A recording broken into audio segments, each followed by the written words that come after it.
I just sold my life's work for $32 million. After 30 years of sacrifice, I was finally free. Free to retire, free to breathe. But then the unthinkable happened. At my own retirement party, I watched my daughter-in-law pour poison into my wine.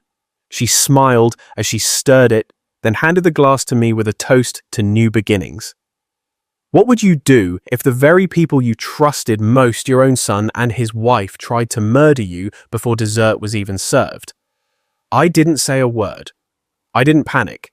I simply switched the glasses and watched her plan collapse in front of 50 guests. That was her mistake. She thought I was just a tired old man ready to fade into silence. But I'm not fading. I'm calculating. And now, it's my turn. Before we go on, don't forget to subscribe and turn on the notification bell. We bring you new stories every day. Hit like and tell us where you're watching from and what time it is there in the comments. Tolan's fist crashed onto the mahogany desk, making the signed contracts jump. $5 million. That is what I need, and I need it right now. I looked up from the documents spread before me, my hand still gripping the pen I had used to sign away 32 years of my life's work. The ink was barely dry on the sale agreement. $32 million. Freedom, retirement, a new chapter. Tolan, I just sold the company. I can finally retire. That is perfect, Dad. His eyes gleamed with something I had never seen before. Greed, raw, and undisguised hunger. Now you can help your son. $5 million. I have debts to cover and I want to start my own business. Presley stood by the door, her calculating gaze shifting between Tolan and the contracts on my desk. She nodded slightly when Tolan glanced her way, a silent signal I almost missed. You did not even congratulate me. The words came out harder than I intended. This is the biggest day of my life, and you march into my office demanding money. I am congratulating you now. Tolan leaned forward, his palms flat on the desk. $32 million is incredible. So what is $5 million to you? It is nothing. Nothing. I had started. King Technologies in this very room when Tolan was barely walking. I worked 18-hour days, missed school plays and baseball games, built something from scratch while raising him alone after his mother died. Tolan, you have no idea what this money represents. I gathered the contracts protectively. This is my security, my retirement. I have earned this, and I am your son. His voice cracked like a teenager's, though he was 38 years old. I deserve something for all those years you were working instead of being a father. The accusation hit like cold water. Presley stepped closer, her voice honey-sweet. Maybe we could discuss this more calmly. Tolan just thinks it would be wonderful if you could help us get started. Started Tolan had been getting started for 15 years. Different jobs, different schemes, always needing money. And since marrying Presley 3 years ago, those needs had grown exponentially. Come to the party tomorrow night. I stood tucking the contracts into my desk drawer. Bring Presley's parents. We will celebrate properly. I will explain my plans for retirement. Maybe discuss how I can help you both responsibly. Responsibly? Tolan's laugh was bitter. You mean like a loan with terms and interest? I mean like family who cares about each other's future. Presley whispered something in Tolan's ear. His face hardened. If you do not help us now, do not expect us at your party. Tolan straightened his jacket with sharp, angry movements. And do not expect us for Sunday dinners or holidays either. The threat hung in the air like smoke. I watched my son transform into someone I barely recognized. Gone was the boy who used to sit on my lap during late-night work sessions, asking about business and dreaming of joining the company someday. That would be your choice, not mine. I kept my voice steady. The party starts at 7. Your decision. Tolan turned toward the door, then spun back. His fist slammed the desk again harder this time. A coffee mug jumped and spilled across quarterly reports. You are making a mistake, old man. We are your family. We deserve that money more than some savings account. Presley placed her hand on his arm, but her eyes never left mine. Come on, honey. Let us give your father time to think about what really matters. They walked out together, Tolan's shoulders rigid with anger, Presley's heels clicking against the hardwood floor. I heard their voices in the hallway, sharp and urgent. Presley's words were too quiet to catch, but her tone was clear. Planning mode.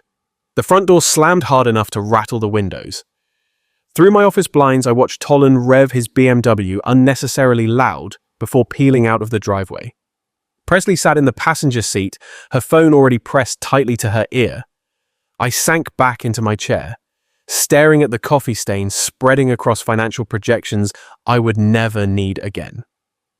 30 years of building something meaningful, and my own son saw it as nothing more than a lottery ticket with his name stamped on it. The contracts felt heavier when I pulled them out again. $32 million. More money than I'd ever dreamed of as a young father working in this cramped home office. Tolan sleeping upstairs in his racing car bed. Where had I gone wrong? When had my son learned to see family as leverage instead of love? The coffee stain had soaked through 3 layers of reports by the time I stopped staring at it. My hands trembled slightly as I moved the documents to dry ground. Outside evening shadows stretched across the lawn where Tolan used to play catch with his grandfather. When did he become so entitled, so calculating? I remembered Tolan at 8 years old, proudly carrying my briefcase from the car to the office. Dad, when I grow up, I want to help you run the company. His gap-toothed smile had made every 18-hour day worth it. That boy would have cheered about the sale, would have asked thoughtful questions about my retirement plans, would have hugged me before anything else. The phone rang. Eamon Litch, my oldest friend and business rival for 30 years. Harvan Croft. I heard the news through the grapevine. 32 million, you magnificent devil. Eamon's laughter filled the office. I suppose you are having a celebration tomorrow night at 7 o'clock. Can you and Renelle make it? Would not miss it for the world. This calls for champagne. Real champagne. After hanging up, I felt slightly steadier. Real friends understood the significance of this moment. They had watched me build King Technologies from nothing, survived the lean years, celebrated every milestone. The catering company answered on the second ring. Elegant events. This is Kendra Whitley. This is Harvan Croft. I need everything perfect for tomorrow night's party. 50 guest cocktails and dinner. Money is no object. Wonderful Mr. Croft. We have handled several of your corporate events. Should we prepare for any dietary restrictions? Just make sure there is plenty of everything. This is the most important celebration of my life. After confirming details with Kendra, I called my attorney's office. The sale would take 30 days to finalize completely, but the contracts were ironclad. By Halloween, I would be officially retired and wealthier than I had ever imagined. The house felt different without Tolan's angry energy poisoning the air. Quieter, more like the home I had loved for 25 years. I walked to the kitchen and opened a bottle of wine. Nothing fancy, just something to mark the moment properly. My phone buzzed. Tolan. I let it ring. 2 more calls followed in quick succession. Then a text. Dad, we need to talk. This is important. Important to whom everything had always been important to Tolan when money was involved. His credit card bills, his car payments, his investment schemes that never panned out. But my achievements, my dreams, those had never seemed urgent enough for his attention. The wine tasted better than expensive champagne. I had earned every sip through decades of careful decisions and calculated risks. Tolan wanted to waltz in and claim a windfall he had played no part in creating. Another text arrived. Presley's parents want to meet you before the party. Can we come by around 6 o'clock tomorrow? I stared at the message for a long time. Grover and Clavine Vaughn, retired teacher and homemaker from Wisconsin. I'd met them twice, both times briefly. Pleasant people, if a bit overwhelmed by their daughter's ambitions. Did they know about Tolan's demand? Were they part of whatever careful strategy Presley was orchestrating? My reflection stared back from the kitchen window, looking older than I truly felt, 65 years old, finally successful enough to enjoy life, and yet my only child saw me as an ATM machine. The wine bottle was already half empty when I made my decision. Tomorrow's party would happen exactly as planned. Friends who genuinely cared about my success would celebrate with me. If Tolan chose to stay away, that would reveal everything I needed to know about his true priorities. I turned off the kitchen lights slowly and headed upstairs. In my bedroom, I pulled out the guest list I had been working on all week. 28 confirmed attendees so far. People who had supported King Technologies through both good times and bad. People who understood what 30 years of dedication actually meant. Tolan's name was not on that list. I had not added it because I had assumed family would come automatically. Maybe it was time to stop assuming anything about my son. The family photo felt heavier than it should have when I lifted it from the mantel. Tolan, at age 10, gap-toothed grin stretching from ear to ear, standing beside me at the King Technologies ribbon-cutting ceremony for our very first real office building. His small hand gripped my larger one with absolute trust. Hero worship shining in his young eyes. I settled into my leather armchair, studying that innocent face. When had admiration curdled into entitlement? When had love transformed into mere transaction? The answer came with uncomfortable clarity. Presley not entirely fair, perhaps. Tolan had shown signs of restlessness before meeting her, the job-hopping, the get-rich-quick schemes, the gradual distancing from family traditions. But Presley had crystallized those tendencies into sharp-edged ambition. I remembered their wedding 3 years ago. Tolan had been nervous but genuinely happy. Presley, stunning in white silk, had seemed perfect for him, smart, articulate, ambitious. During the reception, she had approached me with a champagne flute and a calculating smile. "I hope you know how lucky you are to have Tolan," she had said. "He is going to accomplish amazing things with the right support." The right support. Code for money, I realized now. Within 6 months of marriage, Tolan's financial requests had doubled. Better apartment, newer car investment opportunities that always seemed to require immediate cash infusions.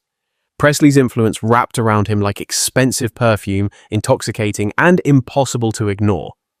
My phone buzzed again, and this time I answered without even checking the caller ID. "Dad." Tolan's voice carried none of today's aggressive edge. "Look, maybe we got off on the wrong foot earlier. Maybe I was excited about your success. Sometimes I express things poorly." A pause. "Presley thinks we should all sit down tomorrow before the party. Her parents are driving in specifically to meet you properly," Presley thinks. Not Tolan thinks. The distinction mattered.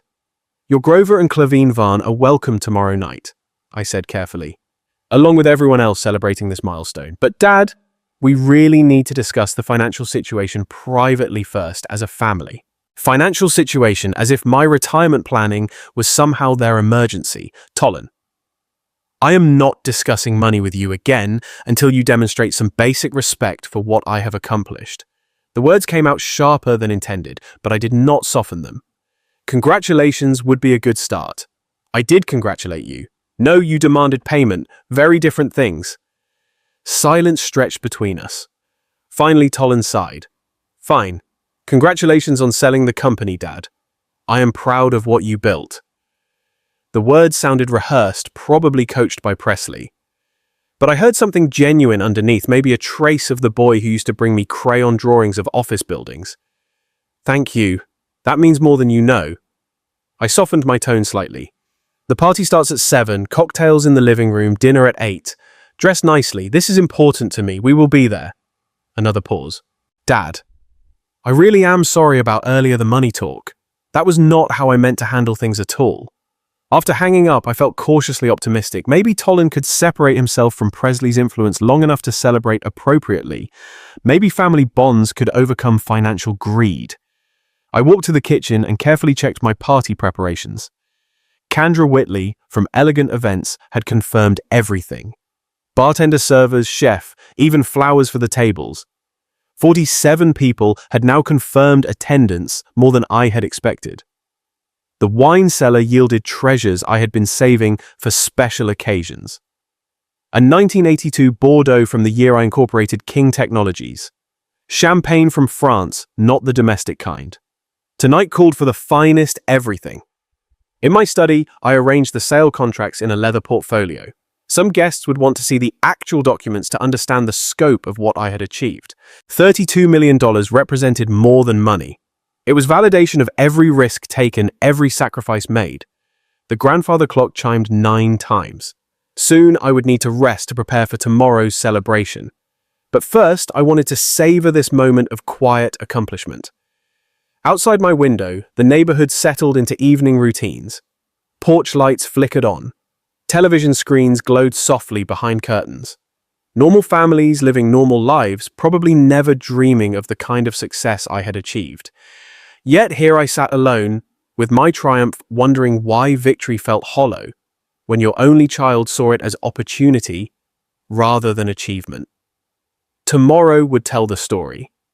Either Tolan would remember how to be my son, or I would finally understand that some relationships could not be forced. The contracts felt warm under my fingertips as I closed the portfolio. $32 million. Freedom, independence. The power to choose who deserved my generosity and who had already revealed their true nature. For the first time all day, I smiled without reservation. The alarm jolted me awake at 8 sharp. Saturday morning, sunlight streamed through the bedroom curtains, promising perfect weather for tonight's celebration. My first thought was not about Tolan's apology call.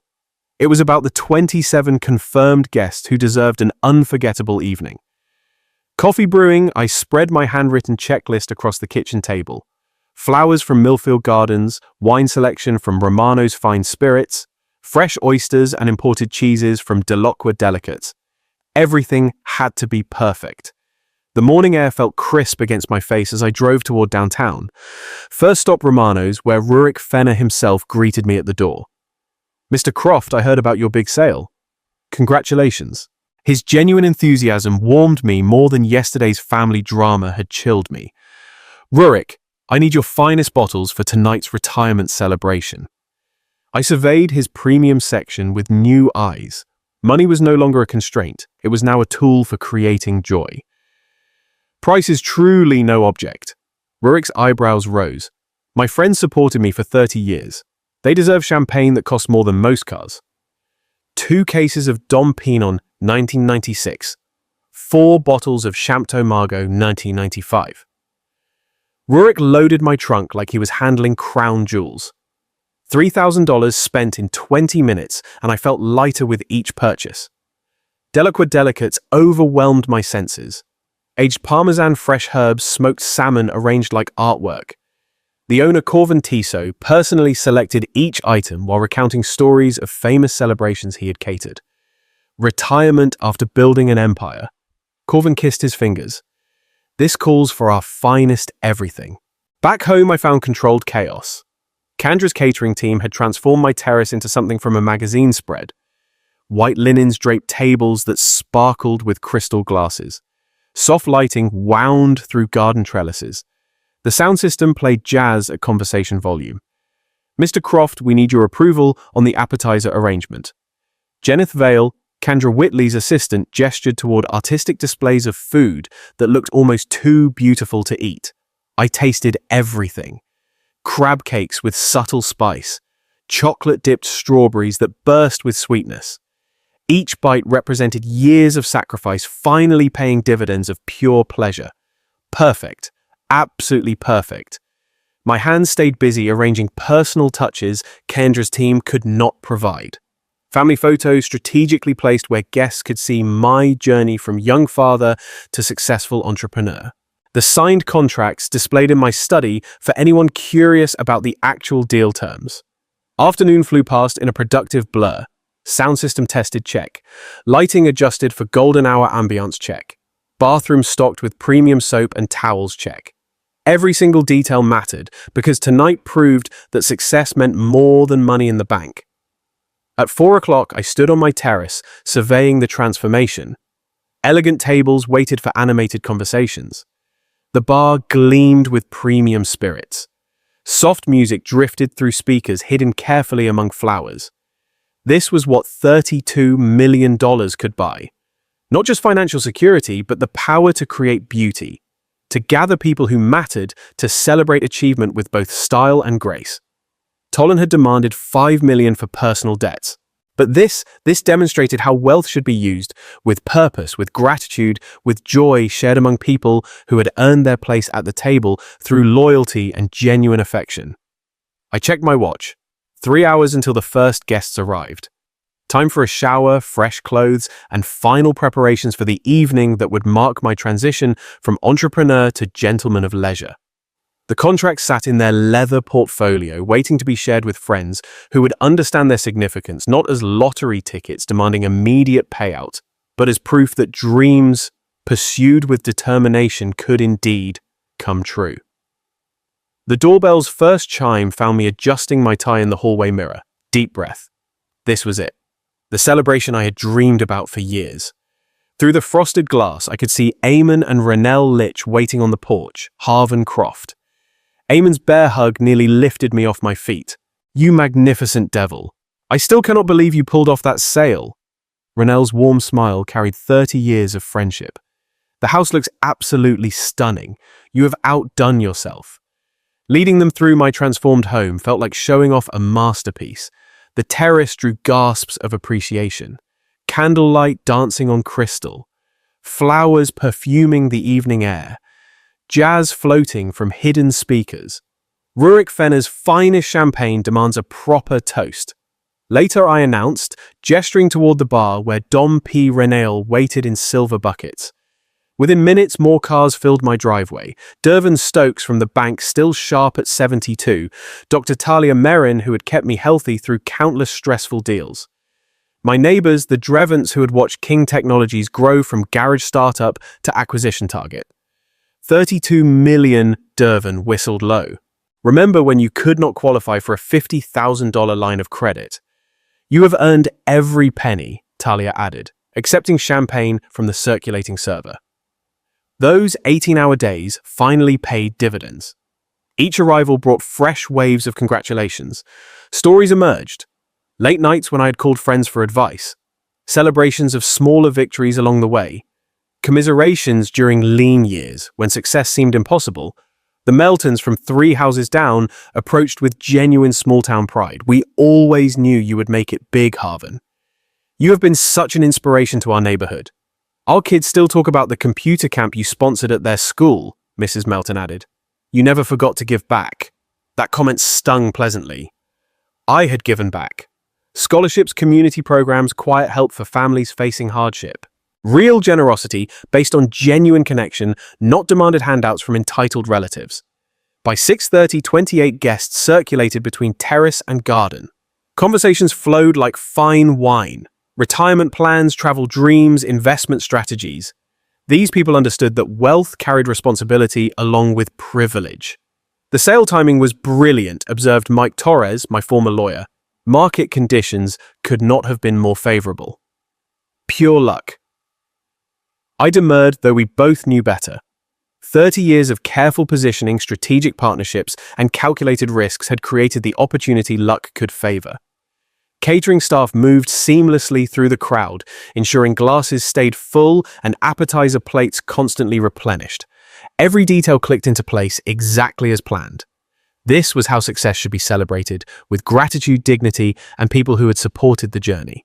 Standing near the garden fountain, watching animated faces glow in candlelight, I felt complete satisfaction. Real friends appreciated effort over entitlement. They celebrated achievement instead of demanding shares. They understood that respect was earned through character, not inherited through DNA.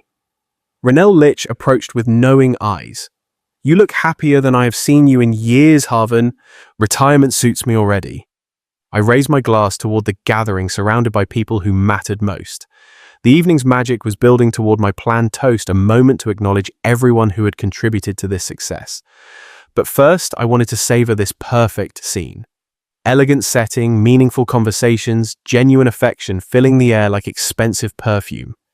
If you were in my place, would you forgive a loved one who once hurt you or hold on to the pain? Comment your thoughts below and drop a 1 if you would forgive. Then headlights swept across my driveway. A familiar BMW pulled into the last parking space. My hand tightened around the champagne flute as Tolan emerged from the driver's side, followed by Presley in an elegant black dress. From the back seat came 2 older figures, her parents dressed respectfully for what they believed was a family celebration. "Excuse me," I murmured to Renelle, setting down my glass with careful control. Walking toward my front door, I caught fragments of party conversation floating behind me. Warm laughter clinking glasses, the comfortable sounds of genuine celebration. Tolan stood on my porch with practiced humility, Presley beside him holding a small wrapped box. "Dad," Tolan's voice carried none of yesterday's aggressive demand. "I owe you a massive apology for yesterday's behavior." Grover Vaughn stepped forward, silver-haired and dignified in his best suit.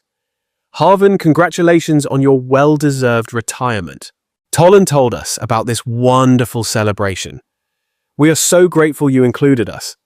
Clavine added, her grandmother's warmth immediately genuine. "You have always been generous to our family." But my attention stayed fixed on Tolan. His eyes met mine directly, something that had not happened during yesterday's money demand. I was completely out of line.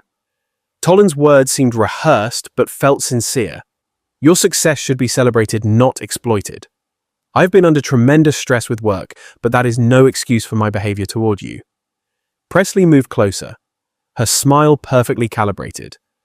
"Harvin Tolan felt terrible all night about how he spoke to you. We brought a small gift to show our appreciation for including us tonight." The wrapped box felt substantial in my hands, expensive weight suggesting thoughtful selection rather than last-minute guilt purchase. "You built something incredible over 30 years, Tolan continued.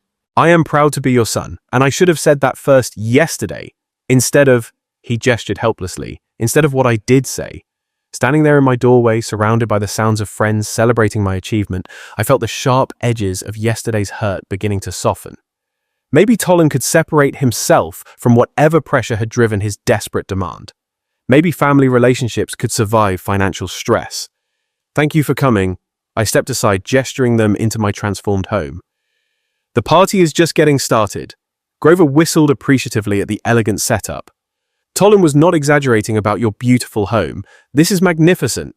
Leading them toward the terrace, I felt cautious optimism replacing yesterday's disappointment. Perhaps Tolan had spent the night reflecting on his behavior.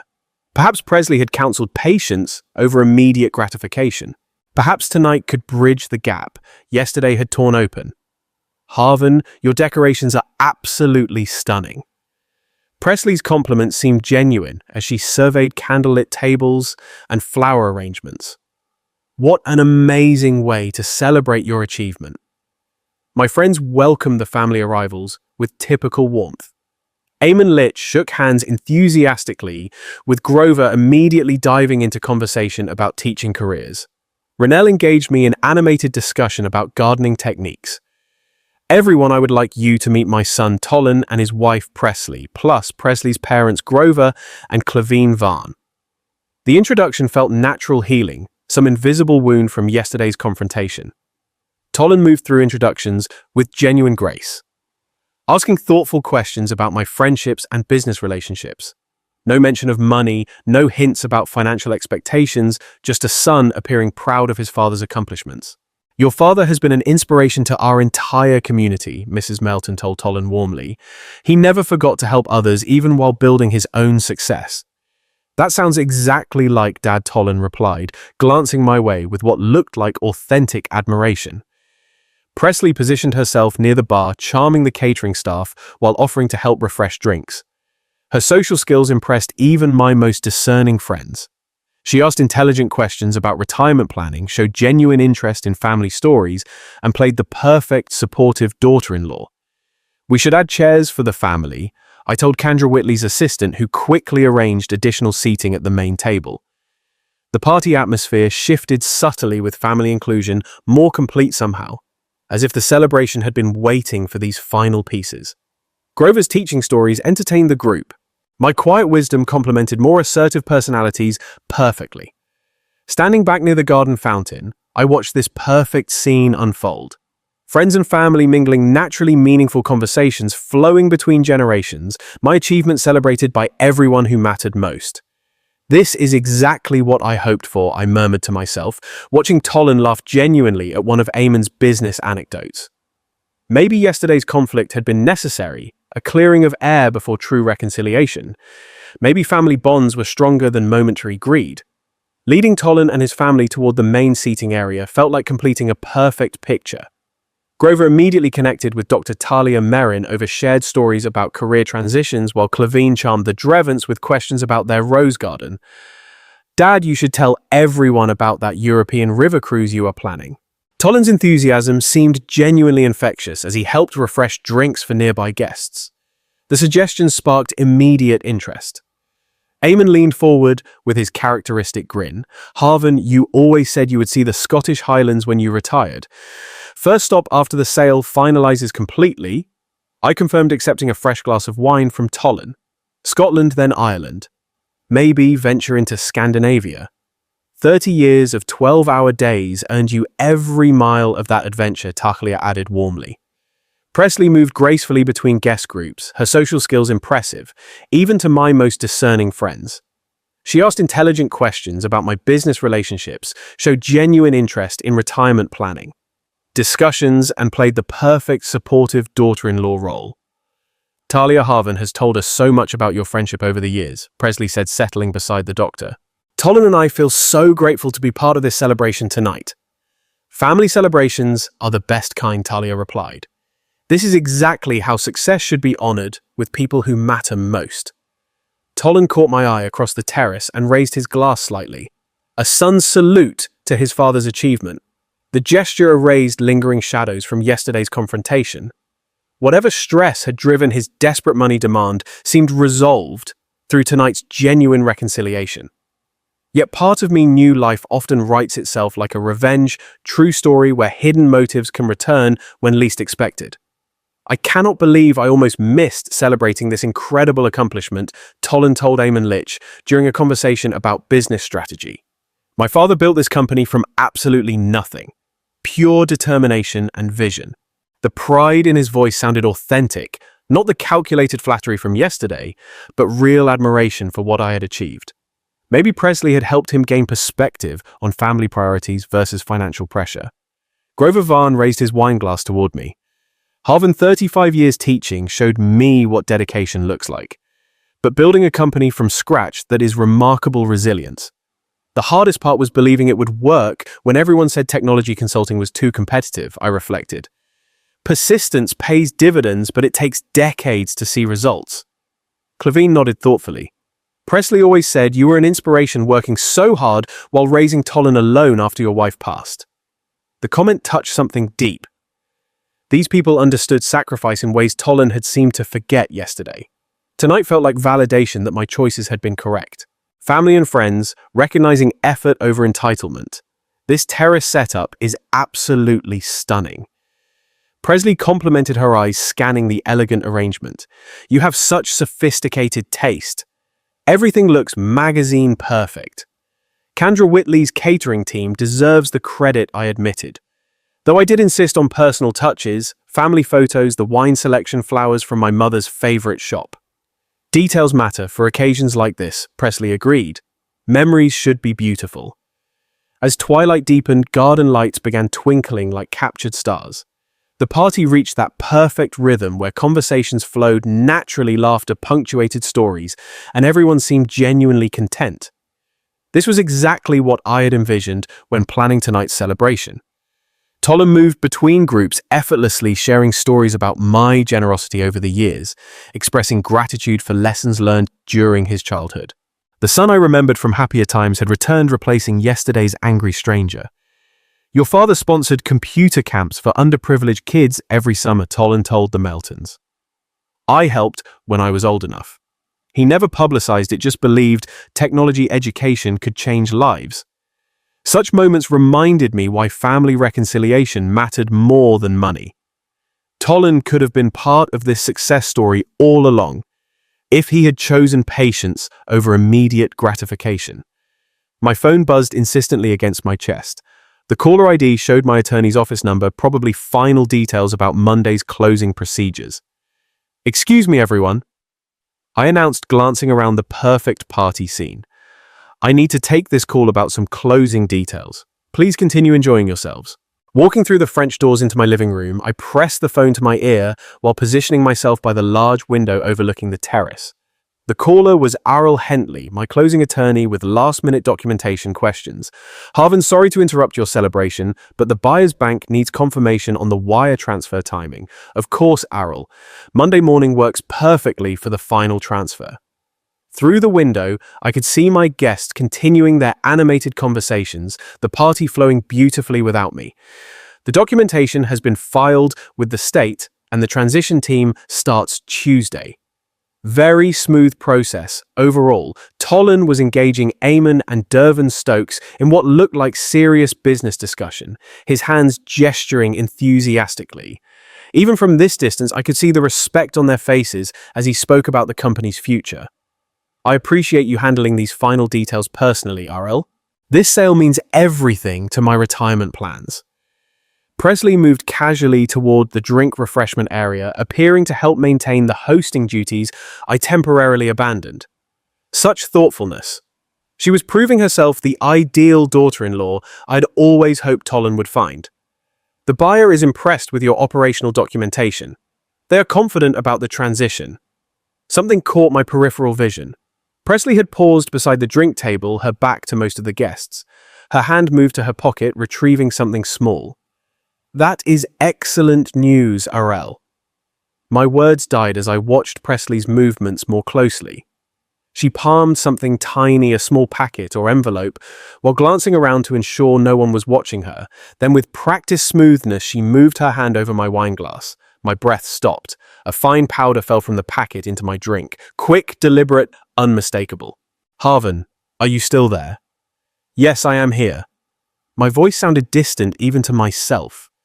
Presley was stirring my wine glass with a cocktail stirrer, dispersing whatever she had added.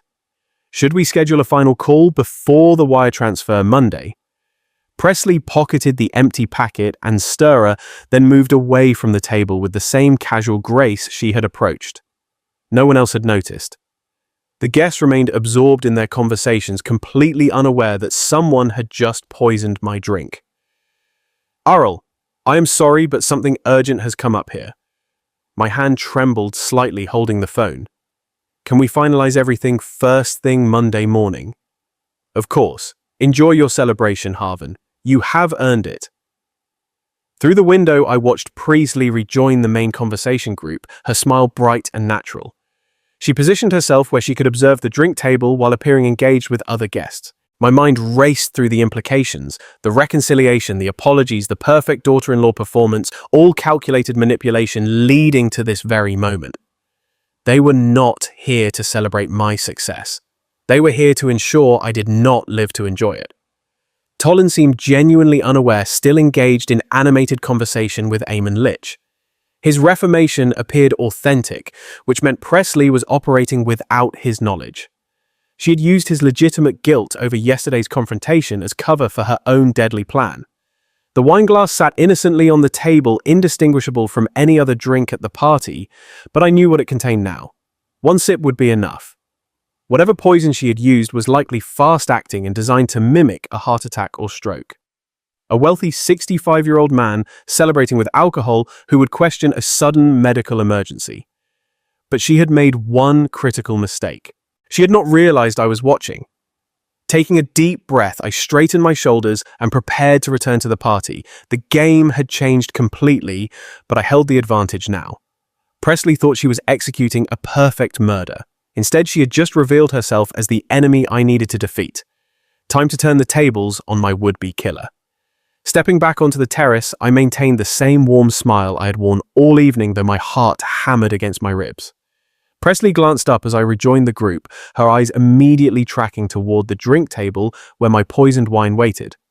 Everything settled with the closing details she asked with perfect innocence. Just some final paperwork formalities, I replied, moving naturally toward my usual position. Nothing that cannot wait until Monday morning. The poison was invisible, odorless, probably tasteless, professional grade, meant to simulate natural causes. But Presley had underestimated her target. I had survived 30 years in competitive business by staying 3 moves ahead of people constantly trying to destroy me. Harvin, shouldn't we have a proper toast to your retirement? Presley's suggestion carried subtle urgency. Everyone has been waiting to officially celebrate your success. Eamon Litch nodded enthusiastically. Absolutely. This moment deserves champagne and speeches. This seems like the perfect moment, with family and friends together. Presley continued building momentum. Your wine glass is right there ready for the toast. She was pushing toward the poisoning execution with calculated pressure disguised as party enthusiasm. Every word was designed to get that glass to my lips quickly. Excellent idea, I agreed readily. But first, Tolan and Presley, could you help me with something in the kitchen? I want to get that special bottle of damp Renon we discussed, the 1996 vintage, and the good crystal champagne flutes for the proper ceremony. Tolan straightened with obvious pleasure at being included in the preparation. Of course, Dad. You know where everything is stored better than we do. This will make the toast even more special, I added, making the request sound important and host-like. Family involvement in the celebration setup. As they headed inside together, I turned to Grover with practiced casualness. Grover, how are you adjusting to retirement from teaching 35 years in education? That is remarkable dedication. Grover's eyes lit with the enthusiasm educators always showed when discussing their careers. Well, the transition has been fascinating. After 3 decades of September schedules, I am still adjusting to flexible time. While he spoke, gesturing expressively about retirement challenges, I moved closer to the drink table. Grover's wine glass sat 18 inches from mine. Similar shape, identical red wine, close enough positioning for a quick exchange. Have you and Clavine thought about traveling? I continued, keeping him engaged while scanning guest positions. Eamon was deep in conversation with Dervin Stokes about market trends. Dr. Talia Merrin and Clavine discussed garden planning. The other guests were naturally absorbed in their own discussions. No one was watching the drink table. Oh yes, we have been planning a trip to visit national parks, Grover continued enthusiastically. Yellowstone first, then maybe the Grand Canyon. In one smooth motion, I switched the glasses. Grover's untainted wine moved to my usual position. My poisoned glass shifted to a different spot. The exchange took barely 3 seconds and looked like natural table rearrangement during conversation. That sounds wonderful. The Western parks are spectacular this time of year, I replied, stepping slightly away from the table. As Grover continued his story about retirement planning, my pulse gradually steadied as the immediate danger passed. Presley's poison now waited in Grover's glass instead of mine. The sweet irony of using her own father as an unknowing shield felt perfectly appropriate. Tolan and Presley emerged from the kitchen, carrying the damp Renon and crystal flutes, their faces bright with anticipation of the coming celebration. Everything is ready for the proper toast, Tolan announced, setting the champagne bottle on the table with ceremony. Presley's gaze immediately moved to the drink table, confirming that my wine glass remained in position. Her satisfied smile revealed complete confidence in her planned success. Perfect timing, I declared, moving toward my switched glass while watching Presley's expectant face. Let us make this toast memorable. She positioned herself to observe my drinking, eager to witness the poison's effects. Her father sat beside his deadly glass, completely unaware that his daughter had just tried to murder his host, using him as an unwitting accomplice. Everyone, please gather around, I called out, raising the glass that should have killed me. The irony was exquisite. Presley thought she was watching her victim approach death when she had actually just set up her own father for the fate she had intended for me. Time for the evening's real entertainment to begin. Everyone gathered expectantly around the elegantly set table. Glasses raised in anticipation of my retirement speech. The moment felt perfect. Candlelight dancing on crystal. Friends and family united in celebration. The soft evening air carrying the promise of new beginnings. Friends, this truly is the most meaningful evening of my life. I stood confidently commanding attention while internally preparing for the drama about to unfold. 30 years of building something from nothing, and here I was surrounded by people who truly matter. Presley positioned herself with a clear view of my wine glass, her eyes bright with anticipation. She had no idea that her carefully planned murder was about to become her very public downfall. Your friendship and support have made this success possible. I continued scanning faces that had supported me through decades of struggle. Tonight, I want to talk about loyalty, about trust, about what family really means. The shift in my tone caught some attention. Eamon Litch raised an eyebrow, sensing something unusual in my speech pattern. I have learned that not everyone who claims to love you actually does. My gaze moved deliberately toward Presley, whose confident smile faltered slightly. Some people see success and think only of what they can take from it. Tolan leaned forward, confused by the growing tension in what should have been a purely celebratory moment. The other guests exchanged glances, uncertain where this speech was heading. Unfortunately, not everyone here tonight shares that genuine affection. I paused, letting the weight of my words settle over the silent gathering. In fact, someone at this very table tried to poison me just minutes ago. Shocked gasps rippled through the crowd. Presley's face went white, her eyes darting between me and the drink table as she tried to process how her plan had gone wrong. "Grover, stop!" I shouted as he raised his wine glass toward his lips. "Do not drink that wine. It contains poison." Grover froze mid-motion, the glass trembling inches from his mouth. Around the table, guests recoiled in horror, several setting down their own drinks in alarm. "What are you talking about?" Tolan stood up, his voice cracking with confusion. "Dad, what is going on?" "Presley, would you like to explain what you put in my wine glass?" I turned to face her directly, my voice carrying the authority of absolute certainty.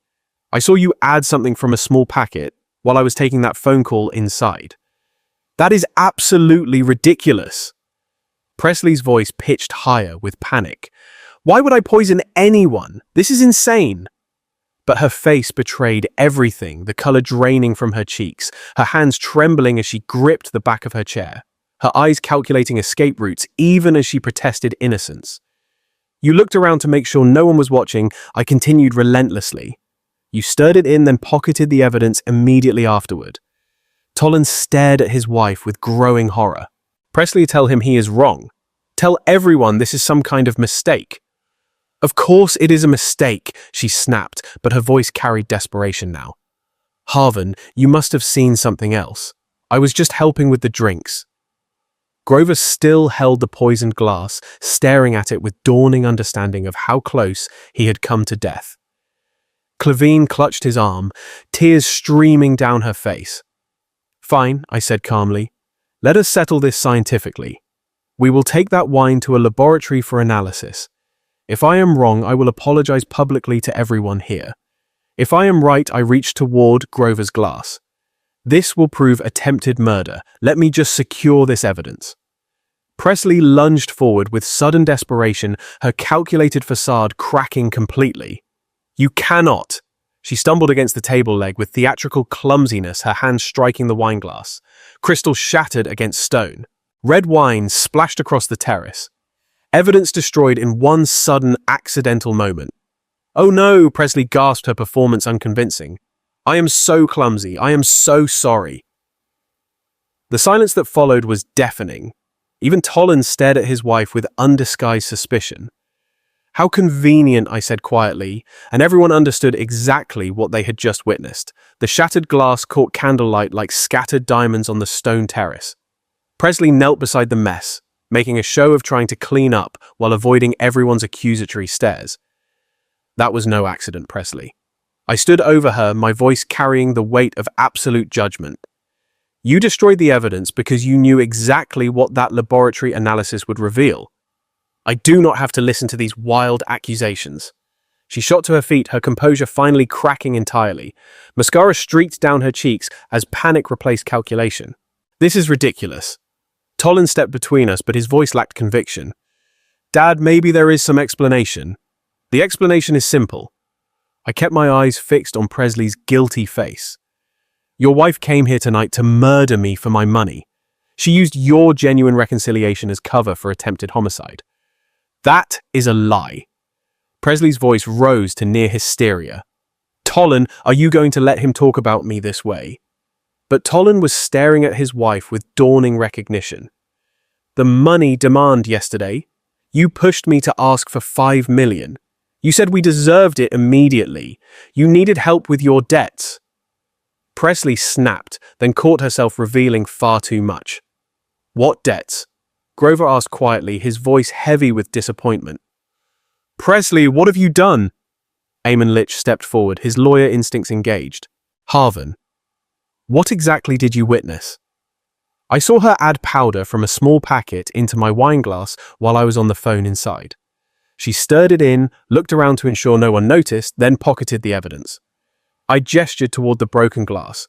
When I offered laboratory testing, she immediately destroyed the proof. Dr. Talia Merrin nodded grimly. The timing of that accident was remarkably convenient. Presley's eyes darted between the faces surrounding her. Guests who moments before had welcomed her warmly now looked at her with disgust and suspicion. Even Tolan was stepping back, creating physical distance as emotional distance grew. We do not have to stay here and be insulted. She grabbed her purse from a nearby chair, her movements sharp with desperation. Tolan, we are leaving now. Presley, wait. Tolan looked torn between wife and father, but the evidence was overwhelming. Maybe we should explain. There is nothing to explain, because I did not do anything wrong. But her voice carried the shrill edge of trapped guilt. Come on, we are going home.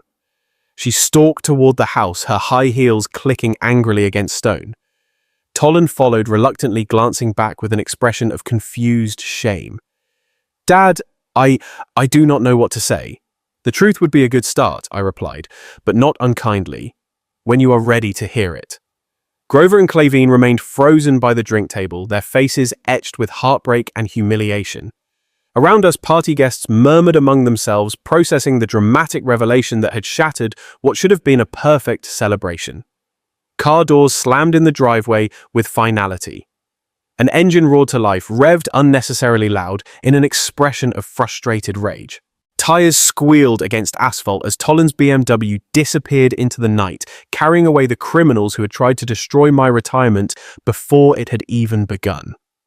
But Grover and Clavine stayed behind their shoulders, bowed with shame, facing the wreckage of what they had believed was their daughter's happy marriage to a successful man. The broken glass crunched under my feet as I moved to comfort them. Because unlike their daughter, these were good people caught in circumstances completely beyond their control. I am so sorry, Grover whispered, his voice breaking. We had no idea she was capable of something like this. Justice had been served, but now came the harder task of healing the wounds that betrayal always leaves behind. Silence stretched across the terrace like a heavy blanket, broken only by the distant sound of Presley's car disappearing into the night. Broken glass sparkled among scattered drops of poisoned wine, evidence of the betrayal that had nearly destroyed everything.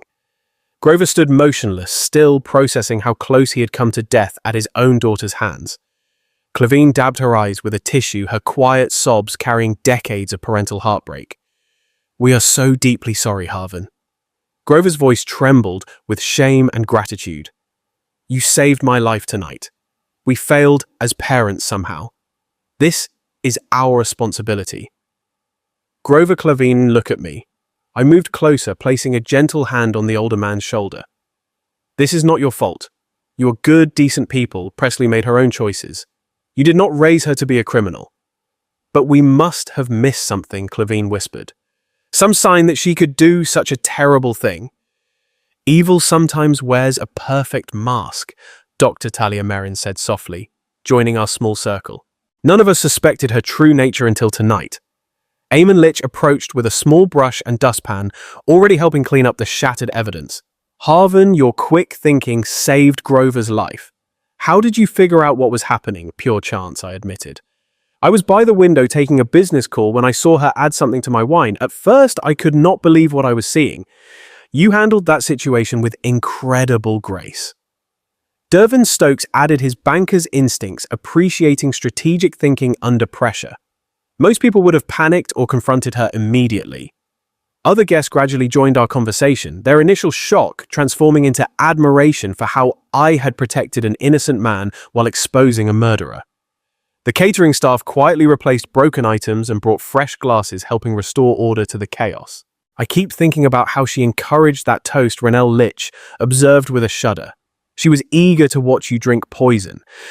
But she underestimated Harvin's intelligence, Dr. Talia replied. And now Grover and Clavine are safe. That is what matters most. Grover raised his new glass toward me, his hand steadier now, to a man who proved that good can triumph over evil, even within families. To Harvin, the group echoed their voices, carrying genuine warmth and respect. But I raised my own glass toward Grover and Clavine instead, to people who show grace under impossible circumstances. Grover and Clevine, you are welcome in my life always. Tonight taught me the difference between the family you are born with and the family you choose. Clevine's tears shifted from sadness to gratitude. We do not deserve your kindness after what our daughter tried to do. Your daughter's choices reflect her character, not yours, I replied firmly. You stayed when she ran. You faced truth when she chose lies. That tells me everything I need to know about your hearts. As the evening progressed, conversations gradually returned to celebration. The attempted murder became a story of justice served, friendship proven, and wisdom rewarded. Grover shared memories of my generosity over the years, painting a picture of consistent character that made Presley's betrayal even more shocking by contrast. You sponsored those computer camps every summer, Grover told the other guests. Never wanted credit, just believed technology education could change lives. That is the Harvan we know, Eamon confirmed. Success never changed his values. By 10 o'clock, the last guests were departing with promises to stay connected during my retirement. Grover and Clevine insisted on helping with final cleanup, their way of contributing something positive after their daughter's destructive act. Standing on my terrace as they finished clearing tables, I surveyed the scene of my triumph. Justice had been served without legal complications. An innocent man had been protected. Toxic relationships had been severed cleanly. Most importantly, my retirement was beginning with absolute clarity about which relationships deserved my time and which people had genuinely earned their place in my chosen family. The contracts for my $32 million sale sat safely in my study, waiting to fund adventures with people who valued me for reasons far beyond money. Tomorrow would bring new possibilities, free from manipulation, false loyalty, and the shadows of betrayal. Tonight had proven that wisdom, patience, and quick thinking could defeat even the most carefully calculated evil. And sometimes the best form of justice, the truest revenge audio story, is simply letting the criminals expose themselves to everyone who truly matters. As I stood in the soft night air, I realized something deeper. Wealth does not measure a man's worth. Integrity, courage, and the people who stand beside you in moments of darkness, that is what gives life its real value. Money can vanish. Titles can be stripped away, but respect earned through actions remains untouchable. I know now that retirement is not an ending, but a second beginning. It is a chance to dedicate time to those who bring light rather than darkness, to experiences that enrich rather than drain. It is a reminder that life's greatest rewards are not found in accounts or contracts, but in the faces of those who stand with you when storms hit. If you were in my place, what would you have done? Would you have exposed the betrayal publicly or tried to resolve it quietly behind closed doors? I invite you to share your thoughts, your feelings, and your own experiences in the comments. I truly want to hear your voices and learn from your stories. Do not forget to like, share, and subscribe to the channel, and make sure you turn on the notification bell so you never miss more stories like this one. And if you want to continue the journey, check out the next video recommended on your screen right now. This is one of the stories I feel most connected to, and I believe you will too. Thank you for supporting me. Thank you for staying with me through this story. And I look forward to seeing you again soon with more tales that remind us of the strength found in truth, resilience, and the courage to stand tall even when betrayed.